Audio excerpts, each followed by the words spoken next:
Write the following intervals below each of the given notes. The first interval is a diminished seventh. A seventh below D flat will be an E note. In the key of E major, the seventh note is D sharp.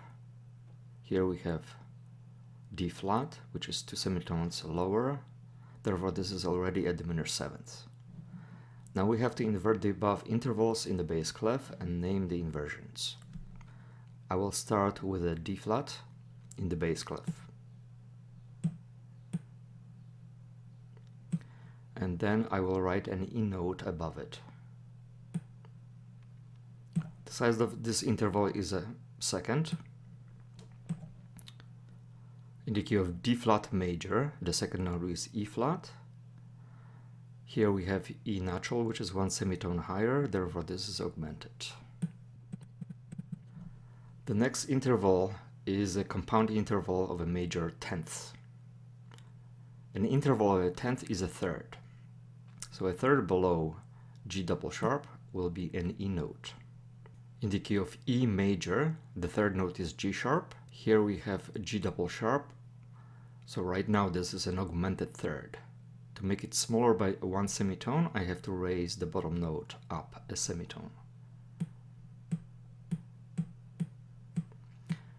Now this is a major third.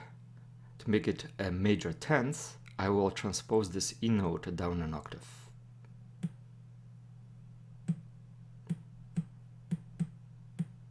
And raise the major third.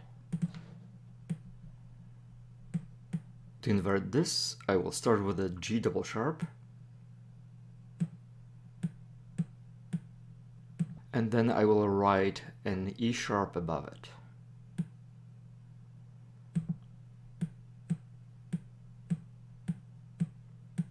The size of this interval is a sixth. Since there is no such key as G double sharp major, I will temporarily ignore this double sharp and solve it as G natural to E sharp. In the key of G major, the sixth note is E. Here we have E sharp, so right now from G to E sharp is an augmented sixth. When I reapply that double sharp, it will make this interval smaller by 2 semitones. So instead of augmented sixth, it will be a minor sixth. The next interval is another compound interval. This time it's a perfect 11th. An 11th is a fourth. So a fourth below A flat will be an E note. In the key of E major, the fourth note is A natural. Here we have A flat, therefore right now this is a diminished fourth.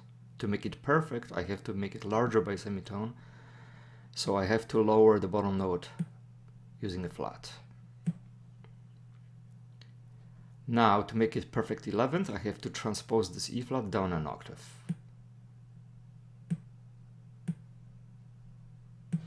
And raise the perfect fourth.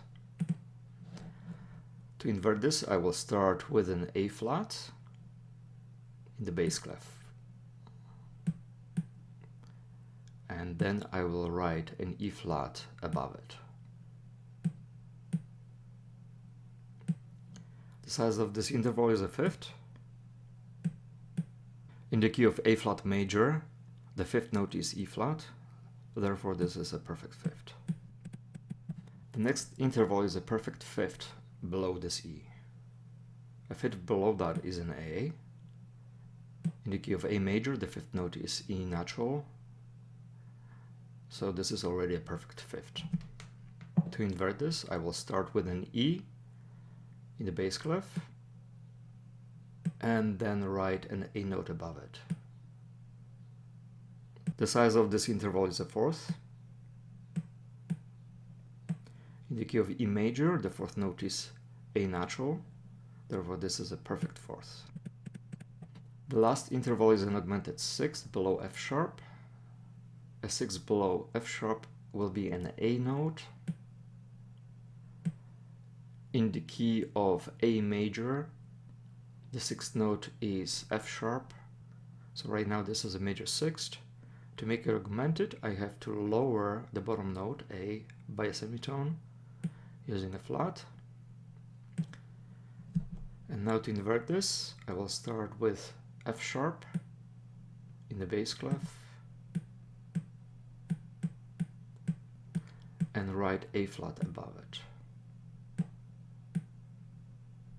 The size of this interval is a third. In the key of F sharp major, the third note is A sharp. Here we have A flat, which is 2 semitones lower, therefore this is a diminished third. Now for the final check, we're going to add the intervals and their inversions. So 7 plus 2 equals 9. This was a third and a sixth, that's also 9. This was a fourth plus 5, that's also 9. 5 plus 4 is 9, and 6 plus 3 is 9. Diminished became augmented, major became minor, perfect remained perfect, perfect remained perfect, and augmented became diminished.